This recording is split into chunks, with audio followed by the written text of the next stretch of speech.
In this Adobe Premiere Pro tutorial, I'm going to show you how you can change your workspace. What is a workspace in Adobe Premiere Pro? Well, it's how your windows are arranged and where the tools are. You can change your workspace for doing different things in Premiere, such as editing or assembly or color correction or sound editing. For example, this is the default editing workspace. If you click on Window and then you go to Workspaces at the top, you'll see many different workspaces. So for example, I can click on Audio, and it's going to automatically de-emphasize the visuals and then give me more controls over the audio levels and quick access to keyframes and other effects properties. It also gives you the essential sound panel on the right. Then you can quickly move to Workspaces and then go to Graphics. So now this is giving us emphasis on adding graphics and subtitles. Another great workspace to use is the color workspace. What this does is automatically set up everything with Lumetri color over on the right, and then it has the Lumetri scopes here.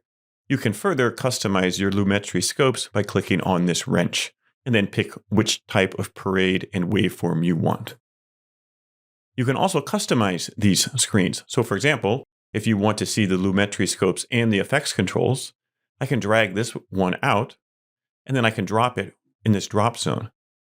Then I could save this workspace as a custom workspace to be able to bring it in when I want to reuse it again. This is especially helpful if you have a laptop setup and sometimes use an external monitor and sometimes don't.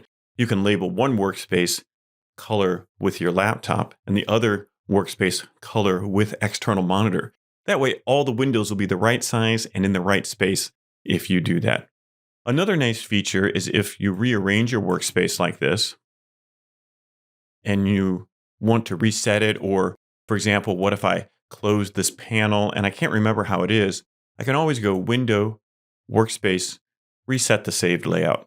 That'll automatically bring the workspace back to the saved layout. This works for the default workspaces in Adobe Premiere Pro and the workspaces that you create on your own. So take a second and make the working environment in Premiere Pro the way you want it. There are some great suggestions from the default workspaces, but generally you're going to do best when you customize the workspace for your particular project and situation.